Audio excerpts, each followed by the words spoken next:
Imagine I'm standing quietly at the back of a bustling, sunlit classroom. Over by the whiteboard, you can see a dedicated teacher carefully setting up a smartphone on a tripod. The lesson is just about to begin. All around, students are pulling out their notebooks, talking softly, getting ready to learn. It's a beautifully natural scene of education in motion. But there's a new element here in our modern digital age, and it's that little camera lens. Welcome to this explainer, where we're going to explore the incredibly delicate balance between modern technology and student privacy. Okay, let's dive right into this. Because if you look closely at the student in the second row, right as the red recording light blinks on, you can see a subtle shift. They notice the camera, and for a split second, they just look a bit uncomfortable. It kind of makes you wonder, doesn't it? When does an innocent classroom recording cross over from simple educational documentation into the realm of social media content creation? Just imagine a glowing boundary line right there on the classroom floor, separating the two. That invisible line is exactly what we're searching for today. Well, to really understand this line, we have to look at the absolute foundation of the teacher-student dynamic. The core mandate here is DepEd Order Number 40, which is the Child Protection Policy. And look, this isn't just bureaucratic paperwork. It establishes that the relationship between a teacher and a learner is fundamentally a fiduciary one. It is rooted in a strict, absolute zero-tolerance policy for any form of abuse, violence, or exploitation. The classroom literally must be a sanctuary. But who exactly are we protecting within these walls? The policy lays it out clearly. A child isn't just defined by age. It includes all learners under 18 and even those over 18 who are in school but might be unable to fully protect themselves from abuse, neglect, or exploitation. This definition is absolutely crucial. It reminds us that physical and emotional safety isn't just some nice-to-have bonus. It is the prerequisite for any real academic growth to happen. Now let's shift gears and look at this from the teacher's perspective for a moment. Teachers today are navigating an incredibly complex digital landscape. DepEd Order Number 49 was introduced to promote professionalism in this exact environment. It actively discourages friendly, unnecessary interactions between teachers and students on social media outside the formal school setting. Why? Well, to prevent the development of any biases or favoritism. It's all about keeping that professional boundary intact, even when literally everyone is carrying a smartphone in their pocket. And that brings us to a major turning point. Fast forward to 2025. Several divisions issued strong memoranda reiterating the responsible use of social media. These guidelines specifically prohibited vlogging, live streaming, and creating social media content during class and office hours. Naturally, this caused a massive wave of confusion. Many incredibly dedicated educators were left wondering, wait a minute, is all educational recording suddenly banned? Am I not allowed to document my students' successes anymore? So, to clear up that confusion, we really need to visually contrast two very different activities.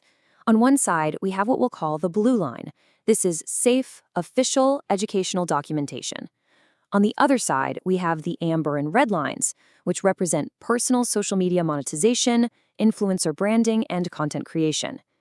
You see, teachers aren't the problem here. They're simply trying to teach, document, and celebrate learning while juggling new responsibilities. The real challenge is distinguishing which side of the line that camera on the tripod actually falls on. Let's freeze the classroom scene right here. Look at that camera resting on the tripod. I want you to really reflect on this. Where is the line? Is that active recording truly serving an educational purpose for the students sitting in this room? Or is it merely using the classroom as a vibrant backdrop to generate social media content for strangers on the internet? The absolutely crucial takeaway here is this. These recent policies are not designed to villainize our hardworking teachers. No way. Nor are they trying to ban innovative teaching methods. Instead, they serve two incredibly important purposes: protect learners and maintain professionalism. It is entirely about helping educators safely navigate their profound responsibilities in a world where a video can go viral in a matter of seconds.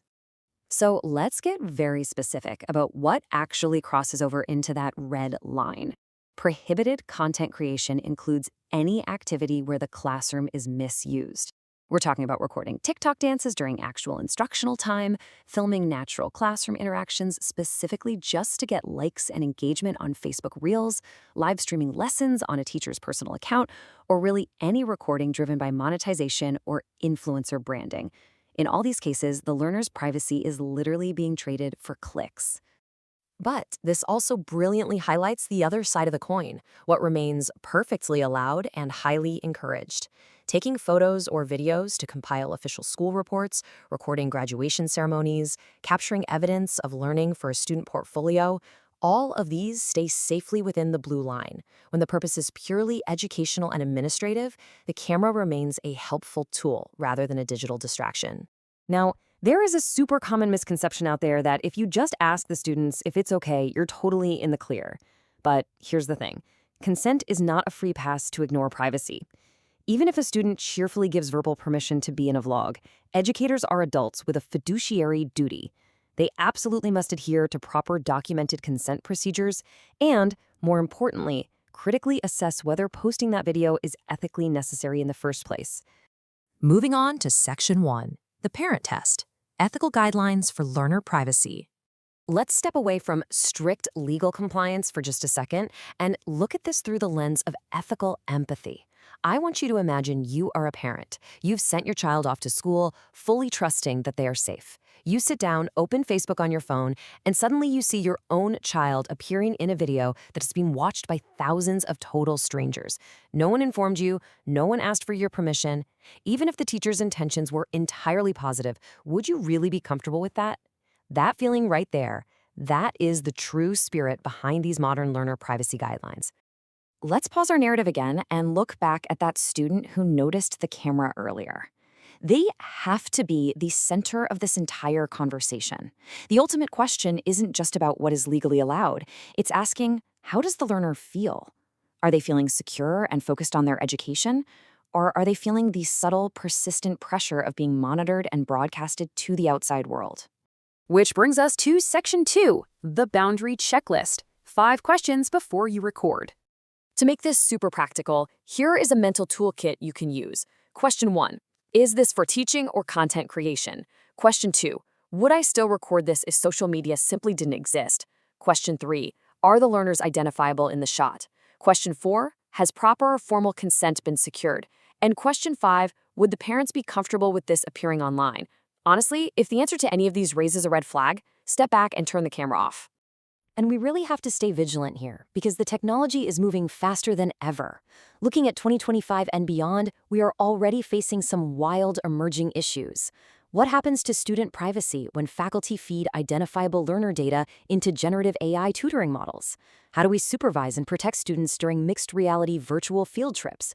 What are the boundaries in cross-border online classes? You see, learner privacy isn't a solved problem. It is an ongoing, constantly evolving professional duty. Ultimately, Philippine law makes one thing unmistakably clear. The teacher-student relationship is never just a private affair. It is steeped in deep fiduciary responsibility and immense public interest. The statutes and guidelines draw a very bright line. Staying well within that professional boundary, whether physically in the room or digitally in cyberspace, is not just a matter of being prudent. It is a strict, non-negotiable legal imperative.